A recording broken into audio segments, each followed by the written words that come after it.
Hi friends, నిన్న ప్రభుత్వం ప్రారంభించినటువంటి 4 పథకాలలో రైతు భరోసా, ఇందిరమ్మ ఆత్మీయ భరోసా డబ్బులైతే నిన్ననే రిలీజ్ చేయటం జరిగింది.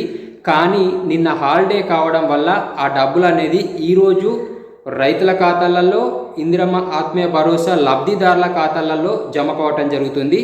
సో మరి ఎంతమందికి జమ అయ్యాయి, ఎక్కడెక్కడ జమ అయ్యాయి అనేది వీడియో చూస్తున్న వాళ్ళు వీడియో కింద కామెంట్ రూపంలో తెలియచేయండి. అదేవిధంగా ఇందిరమ్మ ఇండ్లు, రేషన్ కార్డులు కూడా ఎక్కడెక్కడ వచ్చాయి అనేది ఒక్కసారి వీడియో చూస్తున్న ప్రతి ఒక్కరూ కూడా వీడియో కింద కామెంట్ రూపంలో తెలియచేయండి. ఎందుకనంటే మనకు రాష్ట్ర ప్రభుత్వం మండలానికి ఒక విలేజ్ని సెలెక్ట్ చేసింది కాబట్టి ఎక్కడెక్కడ ఎంతమందికి ఎన్ని విలేజ్లకు వచ్చినాయి అనేది మన సబ్స్క్రైబర్స్ తెలుసుకోవటం జరుగుతుంది. వాళ్ళ ద్వారా నేను కూడా తెలుసుకోవటం జరుగుతుంది.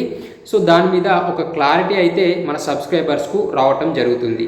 కాబట్టి వీడియో చూస్తున్న అందరూ కూడా మీకు ఏదైనా స్కీమ్ వర్తించినట్లయితే మీరు వీడియో కింద కామెంట్ రూపంలో తెలియచేయండి.